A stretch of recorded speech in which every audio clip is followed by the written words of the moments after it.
Well, thank you, ladies and gentlemen, and thank you for inviting me here today. And let me first of all extend a warm welcome to His Excellency Dr. Al-Jafari and His Excellency Salih Hussein Ali. And thank you also for your excellent speeches. Can I add my thanks to the sponsors, including my friends at the Arab British Chamber of Commerce, I particularly like their slogan, actually. Friendship through trade, I think, is a marvellous slogan. And all of us involved in trade, I think, can really appreciate that we've got business to do, but we can build friendships, build alliances, work together through trade as well. So my message today is simple. Everyone has a role here to play in ensuring that trade will always remain central to both the UK and Iraq's futures. For while we both face a huge set of global challenges together, it will be our shared commitment to free trade that ultimately brings long-lasting stability and prosperity to our two countries. There exists both the opportunity and the will to do business together, and let us seize that opportunity. I will outline some of the areas that we can focus on. But first, as a student of history, I would like to acknowledge Iraq's rich heritage in the area of trade and how its legacy, particularly around trade, continues to teach us so very much today. The area now known as Iraq is widely seen as the cradle of civilization itself. 5,000 years ago, it gave us the original writing system, which produced the first ever records of history, mathematics, astronomy, and medicine. Fast forward to the Middle Ages, and Baghdad was at the center of the Islamic Golden Age, attracting the world's finest scholars. It oversaw pioneering advances in the fields of science, economic development, and the arts.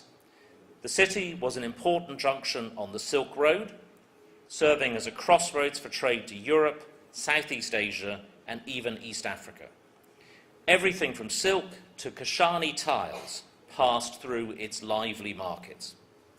And while Europe, as we know, lost importance in the Dark Ages, it was the sharing of books, knowledge, and language along those trading routes that turned Baghdad into a truly cosmopolitan city and the learning center of the entire world.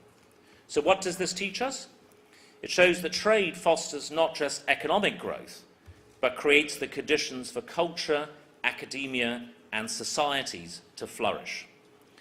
I understand, for example, that 2017 has been declared a year of excellence for Iraqi football, with the construction of several new stadiums. Now, Iraq and the UK may be separated by geography and culture, but we are united by a love for the beautiful game. And I'm proud to be able to say that as the Member of Parliament for Chelsea and Fulham. I am the only Conservative MP to have continuously represented a member of the English Premier League in the House of Commons, and often I have represented two. And all I can say is that I'm glad that Chelsea doesn't change its Member of Parliament as often as it changes its football manager. But in seriousness, I believe that our mutual love of football perfectly illustrates why the theme of this conference is significant. The effects of trade are multifaceted, allowing us all to develop in the most holistic way possible. As Minister of State at the UK's Department for International Trade, my role is to work with counterparts and businesses, both in the UK and overseas, to identify opportunities for trade and overcome barriers wherever they exist. My department's main function as an international economic department is to ensure that the UK becomes the most passionate advocate anywhere in the world for free trade, enhancing relations with high potential economies such as Iraq's. Last year's UK-Iraq Ministerial Committee provides a good foundation from which to build. There was widespread agreement on both sides that increased cooperation on a variety of areas, but in particular on trade and investment, was crucial. Our bilateral trade currently stands at over £700 million per annum, but we can and we will improve on this. I welcome the progress and reforms being made by the government of Iraq under the IMF agreement, which will make the local business environment more attractive for foreign investment. UK companies and brands are already well established in Iraq, from historically important companies like BP, Standard Chartered, through to G4S and JLR. But more companies must see the vast opportunity on offer. So I'm glad that our embassy team in Baghdad is working closely with the IBBC and others to encourage and help more UK companies to do business in Iraq. And we are being ably supported by the Prime Minister's trade envoy to Iraq, Baroness Nicholson, who also serves as the President of the Iraq-Britain Business Council. Thank you to you, Emma, a key partner in helping promote greater economic ties. And thanks to my fellow members of Parliament who take an interest in commerce and trade with Iraq. I'm joined here by Andrew Rosendale, the MP for Romford, I think is speaking later on in the conference, and Nadeem Zahawi, the MP for Stratford-upon-Avon as well.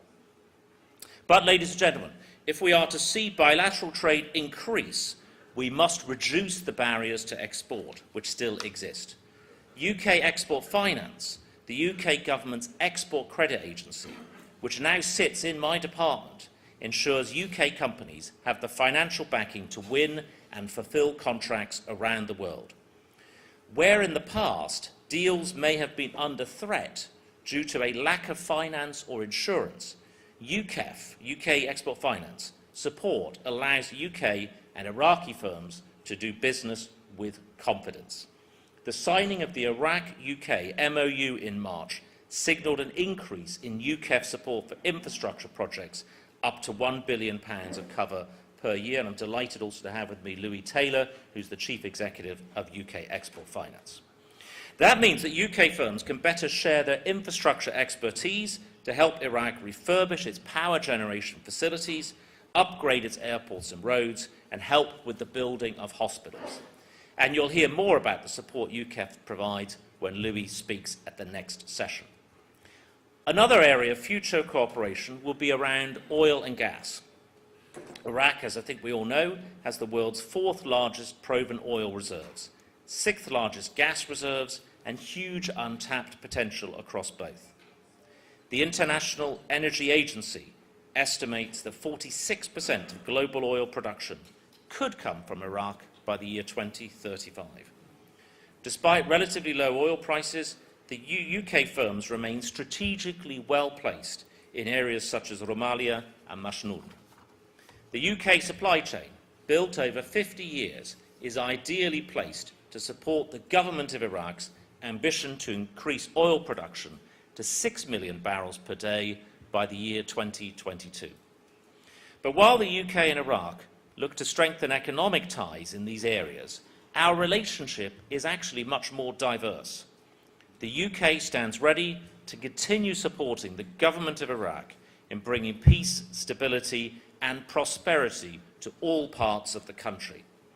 As part of the global coalition, the UK is supporting Iraqi security forces in liberating Daesh-controlled areas, as well as helping provide humanitarian assistance and re-establishing governance and services. The UK firm Optima Group is already actively engaged in affected areas, mitigating threats of explosives and working with local communities to provide a safe environment. Ladies and gentlemen, recent attacks in Baghdad, Manchester and London show that terrorism is our mutual enemy, an ever-present threat that we all share. The UK will always stand shoulder to shoulder with Iraq to defeat international terrorism, deliver stability and promote development. Today's conference shows the willingness on both sides to strengthen our bilateral relationship. I hope it is a relationship dominated by increased trade for many years. For history shows trade is a force for good, ushering in periods of prosperity, stability and human advancement. Everyone here has a role to play in ensuring that it is just as true now as it was 1,000 years ago. Thank you very much indeed.